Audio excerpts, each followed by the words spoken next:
Bagaimana ketika Rasulullah menunjukkan cinta dan sayangnya kepada kita umatnya, ketika malaikat Jibril turun menyampaikan pesan dari Allah kepada Rasulullah, wahai Muhammad, Allah perintahkan kepadaku turun menjumpaimu, menyampaikan pesan, menyampaikan amanah kepadamu wahai Muhammad, bahwa nyawamu yang mulia akan segera dicabut oleh malaikat Israil atas izin Allah. Maka Rasul katakan, Jibril, apa jaminan Allah buatku Jibril? Maka Allah katakan dalam hadis qudsi, inni haramtu jannataka ala sairil anbiya hatta tadkhulaha anta. Sesungguhnya Muhammad, aku haramkan surga itu dimasuki nabi-nabi yang lain sebelum engkau ya Muhammad yang terlebih dahulu masuk ke dalam surga.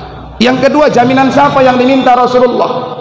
Rasul tidak minta jaminan ayahnya, Rasul tidak minta jaminan buat ibundanya, Rasul tidak minta jaminan buat anaknya, istrinya dan cucunya, para sahabatnya, kakeknya dan pamannya. Tapi Rasul minta, Jibril, itu jaminan buatku. Bagaimana jaminan buat umatku Jibril? Jaminan buat kita hadirin yang dimuliakan oleh Allah, yang diminta Rasulullah ketika di sakaratul mautnya. Maka kata Allah dalam hadis qudsi, inni haramtu jannataka sairil umami hatta tadkhulaha ummatuka. Muhammad, sesungguhnya aku haramkan surga itu dimasuki umat-umat nabi yang lain sebelum umatmu Muhammad yang lebih dulu masuk ke dalam surga.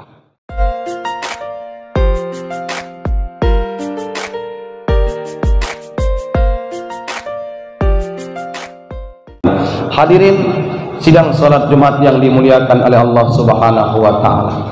Dalam sebuah hadis Rasulullah sallallahu alaihi wasallam bersabda, "Man la yashkurun nas lam yashkurillah." Barang siapa yang tidak berterima kasih kepada manusia, tidak bersyukur kepada manusia, maka dia tidak bersyukur kepada Allah Subhanahu wa taala.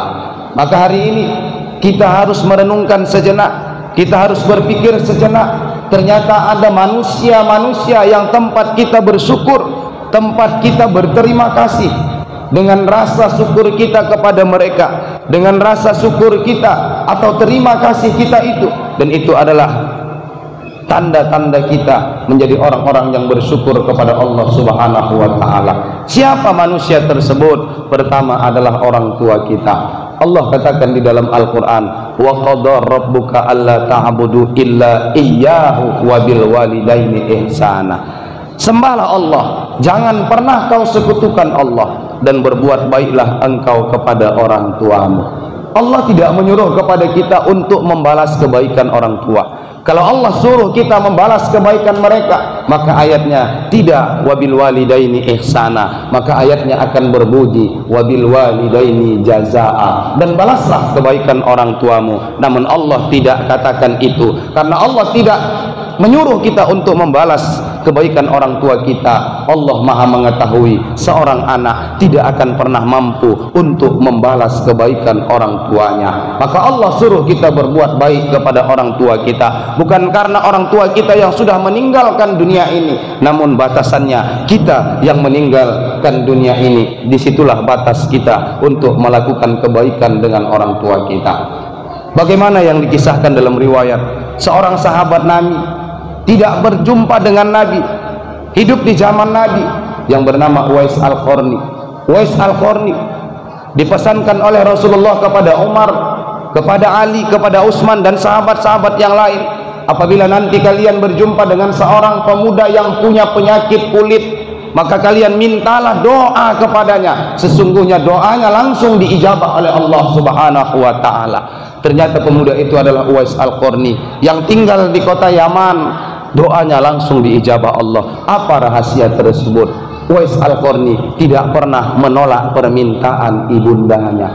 Bahkan suatu hari ibundanya meminta kepada Uwais Al-Qarni, wahai anakku Uwais, tolong berangkatkan ibu ke Mekah, bawa ibu ke Mekah, ibu kepengen sholat di depan Ka'bah dan ibu rindu dengan Ka'bah. Uwais Al-Qarni hanya tersenyum. Dia katakan kepada Allah dalam hatinya, ya Allah, ini adalah ibuku, aku tidak punya harta, aku tidak punya kendaraan, ya Allah, aku tidak punya apa-apa sehingga aku tidak bisa membawa ibundaku untuk ke kota Mekah, yang hari ini kota Mekah itu bukan jauh dari tempatku.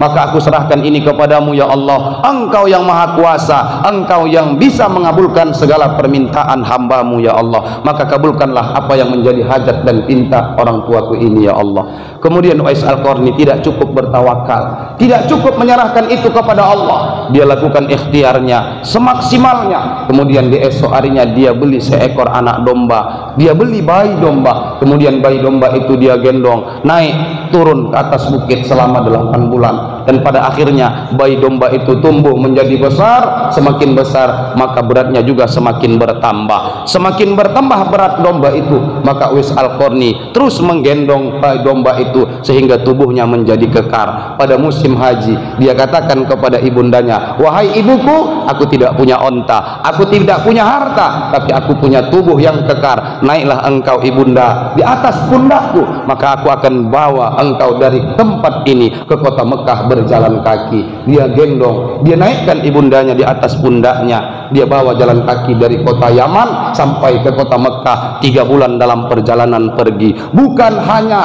darah, bukan hanya keringat, bahkan nyawa yang dipertaruhkan oleh Uwais Al-Qarni. Bagaimana dia mengabdi kepada ibundanya, di sepanjang jalan dia lakukan itu.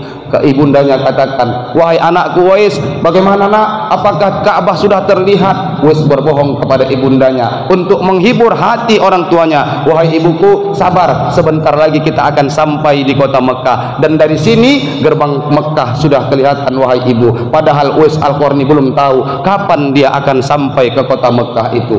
Itu yang dilakukan Uwais Al-Qarni. Sampai di kota Mekah, ibundanya tidak menyadarkan diri. Dia letakkan di depan Ka'bah, dia mohon kepada Allah dengan air mata yang bercucuran, ya Allah, sadarkan ibundaku ya Allah, berikan ibundaku kesempatan untuk melihat Ka'bah ini ya Allah, karena ibundaku rindu dengan Ka'bah ya Allah, dia ingin sholat di Ka'bah ini ya Allah, dia ingin menunaikan haji ya Allah. Akhirnya atas izin Allah, ibunda Uwais Al-Qarni matanya terbuka sehingga dia melihat Ka'bah, dan dia bawa ibundanya melaksanakan rukun-rukun haji, dan tetap di atas pundaknya dia bawa tawaf keliling Ka'bah, dia bawa sa'i dari Safa ke Marwah. Namun apa yang terjadi ketika mau pulang ke kota Yaman kembali, dia berjumpa dengan sahabat yang bernama Abdullah bin Umar. Uwais Al-Qarni bertanya kepada Abdullah bin Umar, wahai Abdullah bin Umar, aku bawa ibundaku dari Yaman ke kota Mekah ini 3 bulan perjalanan, nyawaku pertaruhkan, darahku berceceran di jalan, bahkan kulitku licet semua. Wahai Abdullah bin Umar, apakah yang kulakukan ini kelak nanti pulang 3 bulan perjalanan lagi?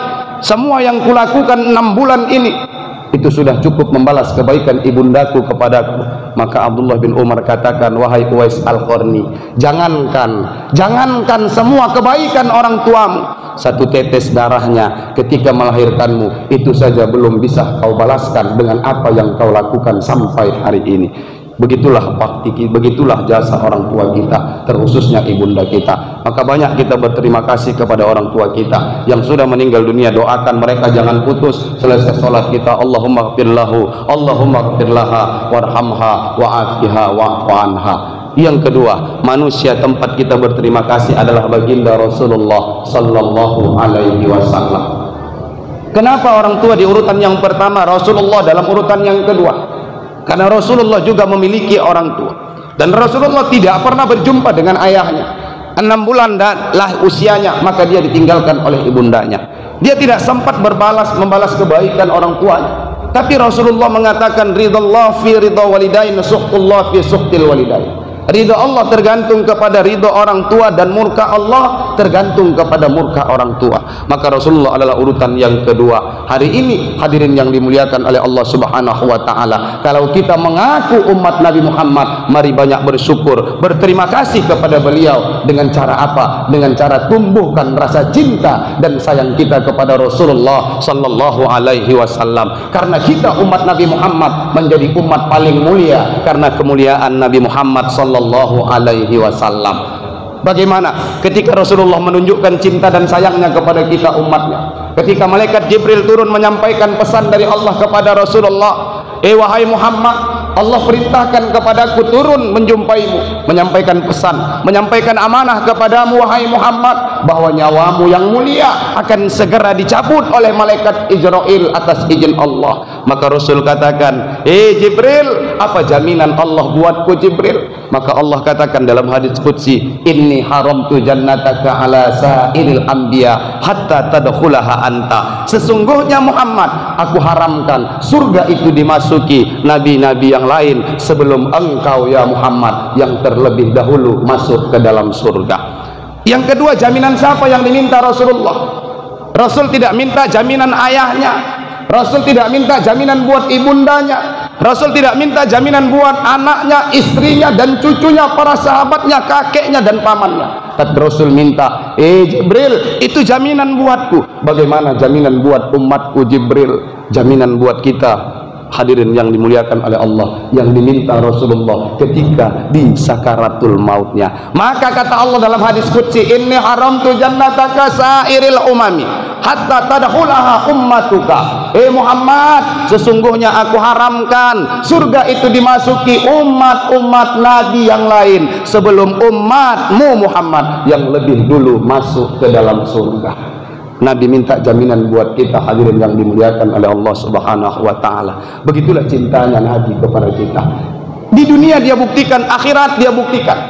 Ketika ini dunia dikiamatkan oleh Allah, gunung-gunung, gedung-gedung pencakar langit Allah terbangkan seperti kapas.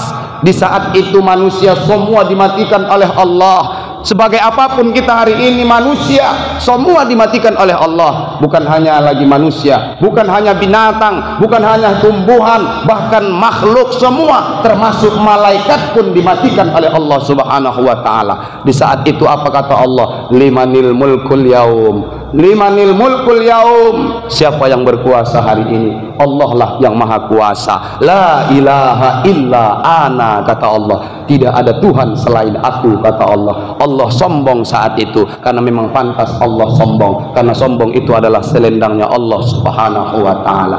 Kemudian Allah bangunkan Jibril, Allah bangunkan Mikail. Jibril, Mikail, bangun. Bangun Jibril dan Mikail. Allah perintahkan, turun kalian ke dunia, kalian cari kuburan kekasihku Muhammad, bangunkan dia dari kuburnya, bawa dia ke surga, berikan nikmat-nikmat yang di surga itu. Kemudian Jibril dan Mikail turun ke atas dunia. Mereka mencari kuburan Rasulullah, mereka tidak temukan. Pada akhirnya Jibril mengadu kepada Allah, ya Allah, kami sudah capek keliling, kami sudah berkeliling di dunia, kami tidak temukan kuburan Muhammad, ya Allah. Maka Allah perintahkan kepada Jibril dan Mikail, sujud kalian. Mereka sujud. Dalam sujud Allah berikan petunjuk sehingga mereka temukan kuburan Nabi Muhammad sallallahu alaihi wasallam. Ketika sudah ditemukan, mereka bangunkan Nabi Muhammad. Nabi Muhammad terduduk, dia lihat ke kanan Jibril, dia lihat ke kiri Mikail. Dia tanya kepada Jibril, hai Jibril, hadza yaum Jibril, ini hari apa Jibril? Ini hari apa Jibril? Maka Jibril menjawab, hadza ma wa'adar rahman wa sadaqal mursalun. Ini adalah hari pembalasan Muhammad, di mana hari yang dijanji-janjikan oleh Allah. Baik, maka Allah akan balas baik. Buruk, maka Allah akan balas buruk. Kemudian Rasul tanya yang kedua, apa yang dia tanya? Jibril, aina ummati? Aina ummati Jibril? Aina ummati, di mana umatku Jibril? Dia tidak tanya di mana ayahnya, dia tidak tanya di mana anaknya. Bagaimana seorang orang tua yang sayang kepada anak? Kita ketika sayang sama anak, pulang dari bekerja, kita sampai ke rumah, kita langsung temui anak kita, melepas kerinduan, lelah kita bekerja. Ketika jumpa dengan anak kita, lelah itu hilang seketika. Namun Rasulullah tidak, dia tanya di mana anakku Jibril, di mana cucuku Jibril. Yang dia tanya siapa? Di mana umatku Jibril? Di mana umatku Jibril? Dia tunjukkan cinta dan sayangnya kepada kita. Bahkan Jibril katakan, kami tidak tahu di mana umatmu Muhammad.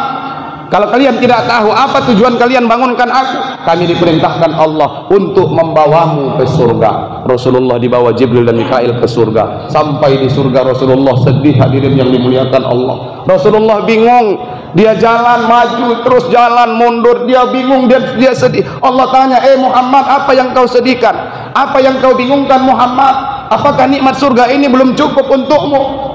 Rasul katakan, ya Allah, nikmat surga ini sudah sangat-sangat cukup ya Allah. Tidak ada nikmat yang lebih nikmat dibandingkan nikmat surga ya Allah. Segala nikmat yang ada di dunia kalah dengan nikmatnya surga ya Allah. Jadi apa yang engkau sedihkan? Aku sedih sekarang ya Allah, di mana umatku? Bagaimana keberadaan umatku sekarang ya Allah? Lantas apa mau Muhammad? Izinkan aku keluar dari surga ya Allah. Untuk apa engkau keluar dari surga Muhammad, padahal engkau udah dalam surga? Aku mau keluar dari surga, aku mau cari umatku ya Allah. Sebelum Allah izinkan Rasulullah keluar dari surga, hadirin yang dimuliakan oleh Allah, tidak mau Rasulullah berhenti sujud di hadapan Allah Subhanahu wa ta'ala.